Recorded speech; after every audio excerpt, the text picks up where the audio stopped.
bbc.co.uk/news, and you'll find the story there on the Middle East pages. Now, many eye-catching things have been done in the name of art, Tracy Emin displaying her unmade bed being one well-known example. But Marni, a pregnant artist in New York, is hoping to deliver the mother of all performances.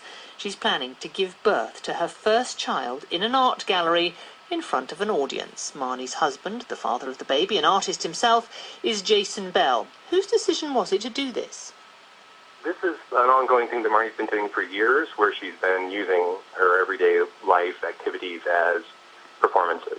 How's this going to work? Because she's already sitting in the gallery, isn't she, getting ready for it, or for this? Right. Well, the gallery set up basically as a birthing center. We worked with a midwife and a doula, and we got everything they said you needed, and we did a lot of preparation for it, and made it kind of the ideal space for the child to be born. Will there be medical care if she needs it?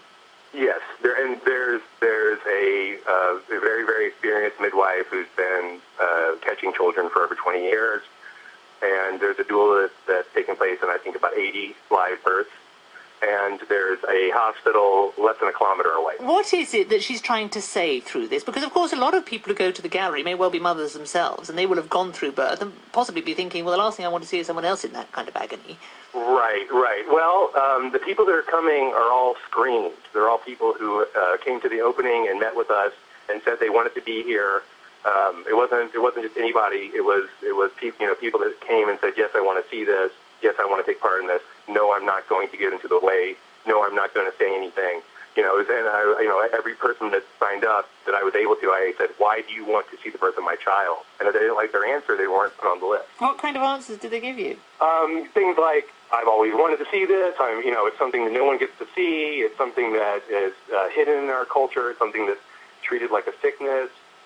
Or they say, I went to the hospital and it was a nightmare or something like that. There were women who came who talked about their own experiences, about their getting C-sections, feeling like they were pressured into getting C-sections, things like that.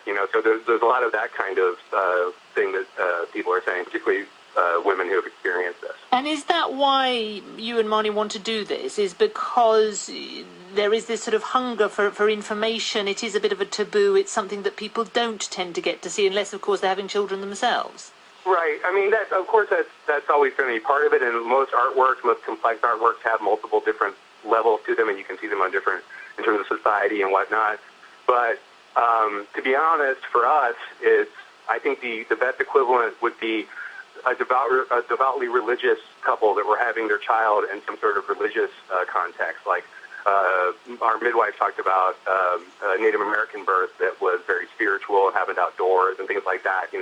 So I think that's how people should maybe be thinking about this more, and hopefully maybe people who are saying these horrible, horrible things online about my wife might reconsider or might pause for a second in their hateful trolling to realize that if someone was doing this, they'd be very serious about it, and they'd be taking all the precautions, and they'd be making sure that it went well.